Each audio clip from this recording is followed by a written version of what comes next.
What do you think an independent Britain, a Britain no longer part of the EU, would actually look like? There are those who say it would look very lonely, very isolated. Well, how stupid, how absolutely stupid. What we'd be doing is we'd be breaking away from political union here in Brussels and rejoining the rest of the world. I mean, goodness me, we have a Commonwealth that has within it nearly 30% of the population of the globe and some of the most dynamic, buzzy economies. You know, one thinks of India and countries like that, and we'd actually be able to negotiate our own trade deals with these people. We'd be able to play our role as part of the globe rather than this very, very narrow, introverted view that Europe is somehow the beginning, middle and end. It isn't. Well, it is just next door. It's a heck of a lot easier to trade with Germany or France than it is with the subcontinent. Bunkum. What absolute bunkum. Look, I was a commodity broker before I did this. I spent 20 years in London dealing in mostly copper and aluminium and commodities like that. Frankly, the press of a button, it doesn't matter whether you're dealing with Paris, Frankfurt, Beijing. We're living in a global economy. That's certainly We're living in a global economy, and increasingly, Britain's reliance on foreign trade is not through the manufacture of widgets in Birmingham. It is through financial services, insurance, and all of those things. Well, I'd certainly buy that in terms of financial services, but if we take other services, non-financial services, there are big cultural differences. These distances matter. You can't just nip over for a client meeting. Goodness me, there are big cultural differences, and we're 23 miles from Dover to Calais. I mean, of course there are huge cultural differences. Look, I am not for 1 minute saying we don't want to have a good, healthy trading relationship with European countries. Of course we do. Of course we do. And of course, in terms of heavy physical manufactured goods, what we do with Europe is going to be greater than what we do with the Far East. But it's all part of an overall picture of trade. And Britain's position in the world is we're not a great manufacturing nation. We're never again going to be, not at least in my lifetime, a great manufacturing nation. We will do our overseas trade with professional goods and services, and with that you can simply press a button. And can I just finish by saying that it's in the interests of France and Germany and the other European countries to have that free trade deal far more than it's in our interests. I mean, after all, Norway sells 75% of her overseas goods to countries that are members of the European Union without being a full member of it. Funny you should mention Norway. I was just about to cite the Norwegian example of a good reason for staying in. The Norwegians all say, if you go to Norway, that they get all the disadvantages and none of the advantages. It's one of the clever arguments that gets put out. Well, this is what Norwegians say themselves. Well, that's what some Norwegians say. Yeah. Oh, sorry, it's what Norwegian politicians say. And this gets to the heart of the whole European debate. The Norwegian people do not want to join the European Union, but of course the Norwegian politicians have always wanted to join the European Union, and we see this everywhere. This epitomises the battle.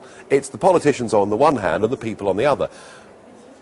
Yes, the Norwegians, buying and selling from a single market, have to comply with legislation over which they haven't had a say. Just as if we're selling things to America, we have to comply by their standards without having a vote on how those laws are made.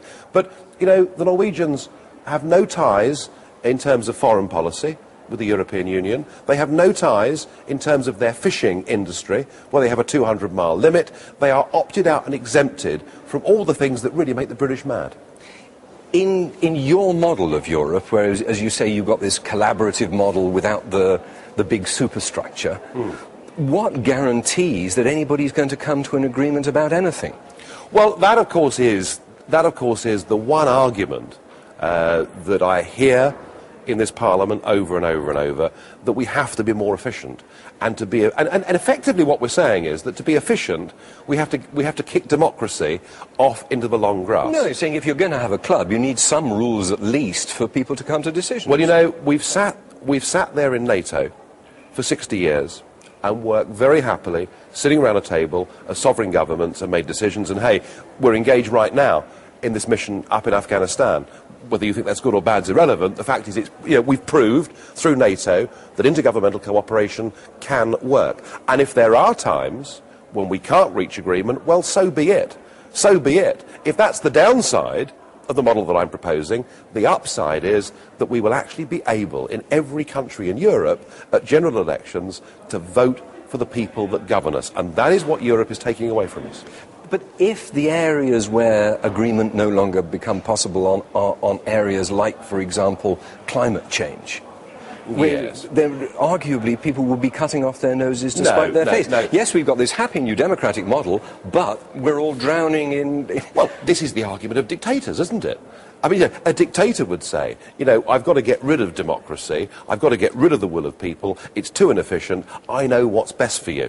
And frankly, when it comes to climate change or anything else, I don't think the European Commission knows what's best for us. But I come back to the point, this is democratic, you're a democratically elected representative yourself. You've got a problem with the civil servants over the road. This is a that's charade. Where the problem lies. This is a charade.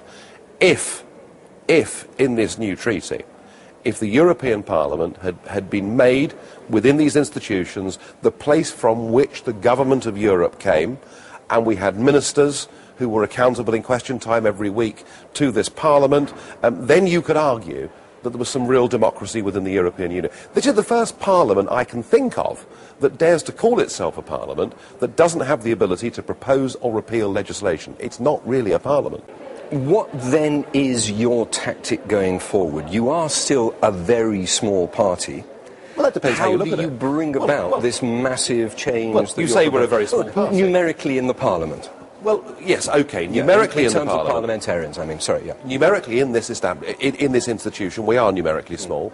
I have a feeling that after next June we're going to be very much bigger.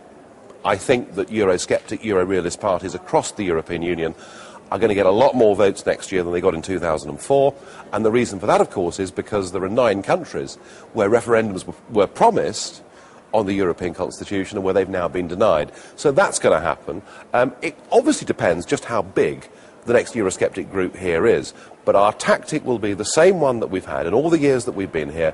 We will work together with like-minded groups from other countries, and we'll do everything we can to let people really understand the influence that the European Union has over our daily lives. Nothing makes me angrier than picking up a British newspaper and seeing the European Union covered as world news or foreign news. It's not.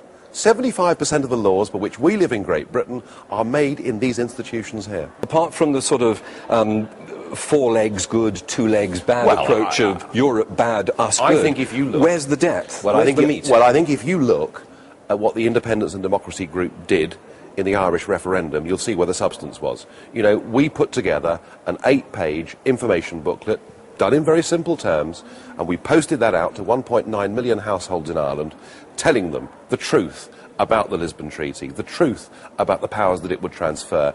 And I think, whilst numerically we may be small, I think the influence that we had in the Irish referendum was very big indeed. You see, so you've cauterised any possible danger from the extremists. Absolutely. Absolutely. On the other side, you've got an increasingly Eurosceptical Conservative Party. Have you got a big enough political space to occupy? Well, I think, it's a funny thing, but I think when Michael Howard was leading the Conservative Party, there was some real Eurosceptic talk. And we saw, for example, the pledge to take Britain out of the common fisheries policy. Now, Cameron has got rid of that pledge.